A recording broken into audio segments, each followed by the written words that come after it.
Kama kawaida, kama nilivyokuahidi ndugu mtazamaji wa TV yetu online, leo hii nimetembelea maeneo ya Gangilonga. Maeneo haya nimekutana na kijana mmoja anaweza kujitambulisha katika harakati za maisha.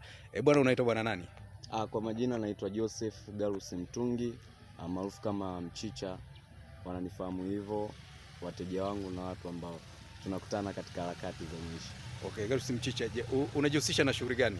Mimi najihusisha na shughuli za kuuza viazi vya kukaanga, viazi mviringo vya kukaanga na nyama ya kuku. Ndio. Ndio shughuli ambayo nafanya hizo wakati. Tunapiga misa pale stendi ya zamani. Tunapigana mashine tatu na kuuzia mboga. Kuna wengine awali tu viazi wanakuchukua mboga naenda kuunga kwao. Aha, sawa.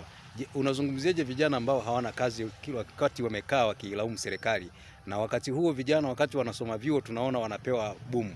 Lile bumu wakati huo akipewa wanafanyia starehe badala ya kufanyia shughuli ndogo ambazo wangeweza kuweka akiba, alafu siku ya siku zikawasaidia hata kuanzisha miradi midogo midogo wakati huku wanasoma. Wewe unazungumziaje kuhusiana na hilo?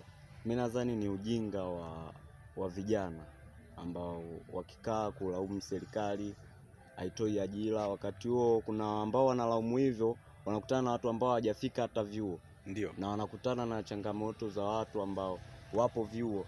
Ndio. Vyuoni kule Mungu ni mwema, amewapa wanachuo kuna boom, kuna kapasenti anapata ili kale kamuongezee vitu. Sasa wakati serikali inatoa ile boom wanakupa kijana ili ujipambanue.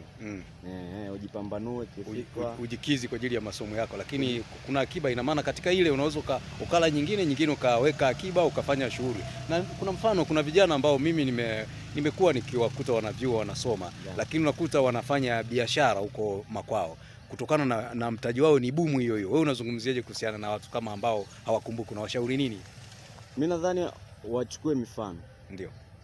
Unapochukua hela, ndio, hela unayochukua hiyo sio ni hela yako. Ndio. Na hela ambayo unaichukua sio ya kwako, basi usiitumie ovyo. Ndio. Kwa hao vijana ambao wanachukua hela chuo wanaipeleka mtaani, anafungua kitu ambacho kinampa ajira kijana mwenzake, ni jambo zuri sana. Na jambo ambalo linatakiwa wanachuo wote yani waige mifano kama hiyo hapo. Na hata kwa vijana ambao hawajafika chuo, wasikae kulaumu serikali. Ndio, wafanye kazi.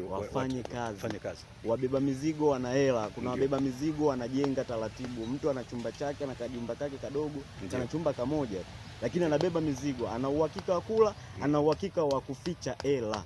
Ndio. Kila siku anaficha 2000, anaficha 2000, anaficha 2000. Ndani ya siku 5 una shilingi 10,000 ambayo unaweza kununua mkeka.